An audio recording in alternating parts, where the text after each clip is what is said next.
Did you know that I have a Patreon page? If you want extra content, you can subscribe to my Patreon to see videos that will never be uploaded to YouTube, like this, and this one here. Wow! My Patreon account also features brand new types of content like behind the scenes and hot takes. Patrons are also the first people notified of any changes to my schedule. Go to the first link in the description if you want even more content. I want to be great, I wanted to change and only above. You want me to fall, you want me to crawl, you want me to stall, they want me to drugs, you want me to fail, they want me to jail, they want on my soul, they want on my blood. I'm out for revenge, I'm out for the ends, I'm out for respect, I'm out for the ground, I'm out for the rain. They started to aim, I hopped in the plane, I'm not going down, I'm dodging the flames. They calling my name, I want to be saved, but I don't know how. I thought I was safe, but I got a plan. Let's roll up the chopper and ride it around. I pull up on them white sleep. You gon' see, it's a fucking murder spree. You gon' see, won't nobody say a peep. You gon' see, don't you turn your back on me. You gon' see. Then by creed, I would be redeemed.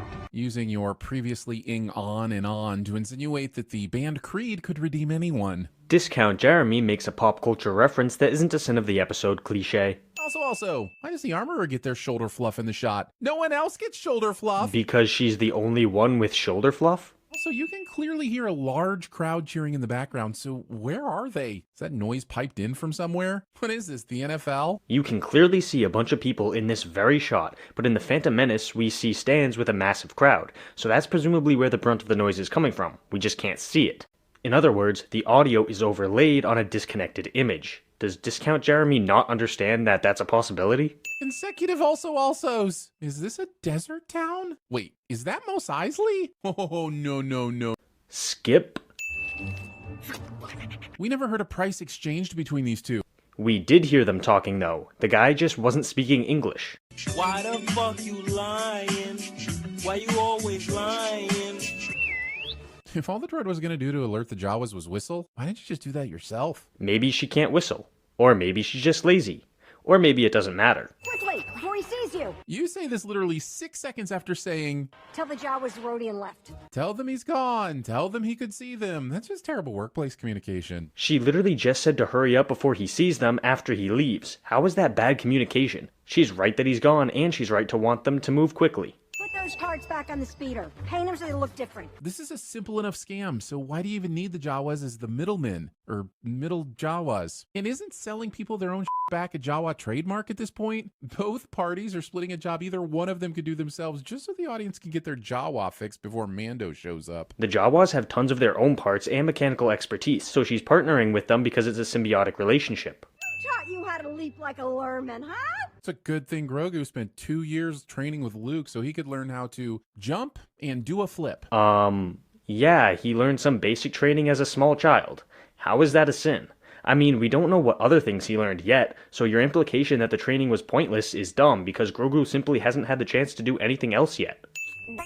Was that his first word? Thanks a lot, Pelly. Now I'm aware that they're eventually going to ruin Grogu by making him talk. Preemptive sin this is. So children learning how to talk ruins them? Can somebody call child services on this man? Get his children somewhere safe? Get right back here, scaredy droid. Not understanding the strengths and weaknesses of your workforce, Pelly needs some management training, like, immediately. Jesus Christ, dude. What is the point of this sin? Was it supposed to be funny? Was it supposed to be a legitimate critique? Either way, it flopped.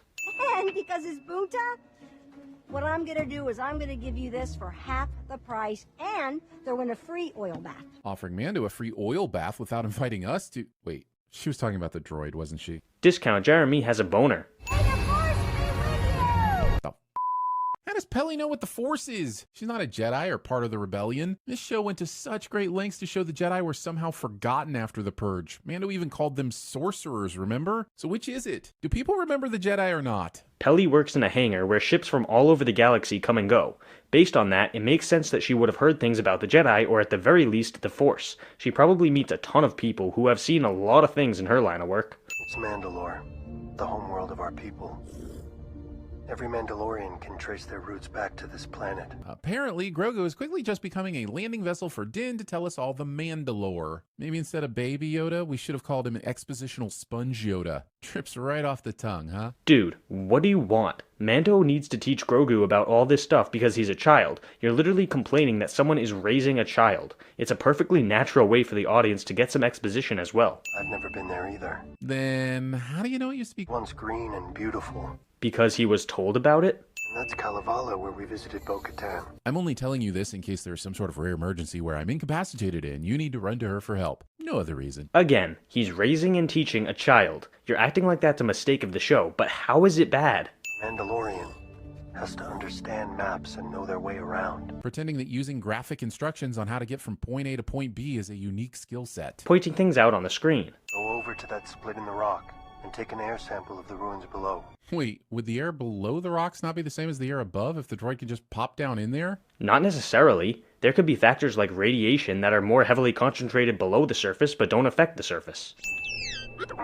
Don't be a baby. What a weird insult for a droid. Droids, like much technology, are likely at their highest level of operation and strength when they're first created. I know you hate droids, Mando, but the cultural insensitivity is just off the charts. Jesus Christ, I think this was meant to be funny, but it was just really stupid. I was hoping to avoid going out there. But you'd have to go out there eventually, right? You can't bathe in the living waters from your cockpit, Mando. He obviously meant that he wanted to avoid going out before receiving the air sample data. Pay attention. Being blessed with great equipment, but not knowing how to use it. Being blessed with a popular YouTube channel, but not knowing how to use it. Charts were wrong. What charts? So far, this is the only chart I've been shown. And if I'm being really honest, discussions on charts are about one notch above discussions about fuel levels. The charts Mando has been referencing about Mandalore's habitability. If you would pay attention, you would understand this. Taking your tiny companion into a dangerous unknown planet dressed as half of an avocado. Pointing things out on the screen.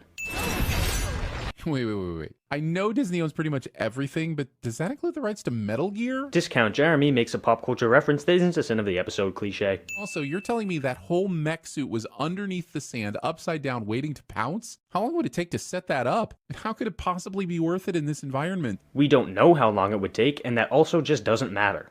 As for it being worth it, we're shown that the population of Mandalore is essentially just wild animals and undeveloped species, so the mech thingy presumably just waits to capture any critters or anything else that wander too close, which presumably happens often enough to make it worth it. Man, bet you wish you had Yoda's lightsaber right about now, huh? How's that little Beskar vest treating you? Discount Jeremy yells at the screen cliche.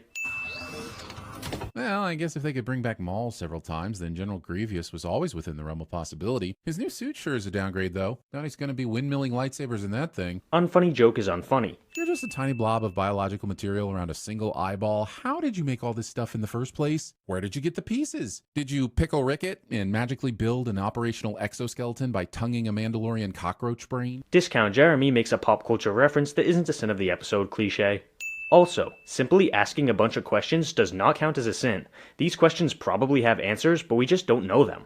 That doesn't mean the episode made a mistake. These things just aren't important to the story. Get to Bo-Katan.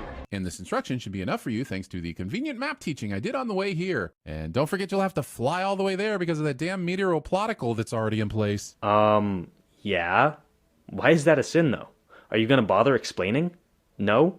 Okay. An unscheduled visitor. Pronouncing SCH as sh. Did you not pay attention in shul? Or are you too busy sheaming schematics to steal a scholarship? Discount Jeremy has never heard of accents. Maybe I didn't make myself clear the last time. I want to be left alone. You actually didn't make that clear last time. At no point did you tell Mando and Grogu to leave you alone so you could listen to whatever the Mandalorian version of My Chemical Romance is and sulk like a teenager who ran out of their favorite eyeliner. Right. And that's why she said that maybe she didn't make it clear last time. Why are you sitting something that she literally said herself? Also, yet another pop culture reference. Looking down on the apocalyptic remains of the city. Really is impressive how this episode is just The Last of Us Episode 8. Please refer to the previous sin. The next 3 sins in a row are all just Discount Jeremy pointing things out on the screen. Pushing your vulnerable companion into a dark corner you haven't explored because you spotted something dangerous in the other direction. As if danger can't simultaneously be located in multiple places. Jesus Christ, dude. She sees something dangerous and therefore pushes him away from it. Sure, she doesn't know if that area is also dangerous, but she's simply using the information currently available to her. That's called being rational. Did you think your dad was the only Mandalorian? No, Grogu met Boba Fett. Skip. Also, cut the man some slack. He didn't live through the 90s when those were briefly a thing. And even I didn't know you could make soup out of them. Thank you. Don't thank me until you see them. Trying to control someone else's thankfulness. Pointing things out on the screen. I want you to get the full tour. People who read the expositional signs instead of just enjoying the thing that the sign is about. The Grand Canyon's right there, Zeke. Not currently interested in the story of Gary the Gorge Donkey and his 3-month journey. Boring. I swear on my name.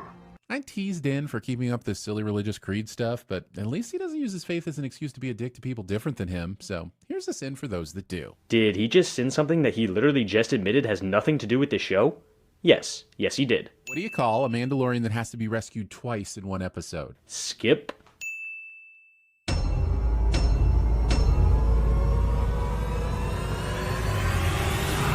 must obey every command I give you without question.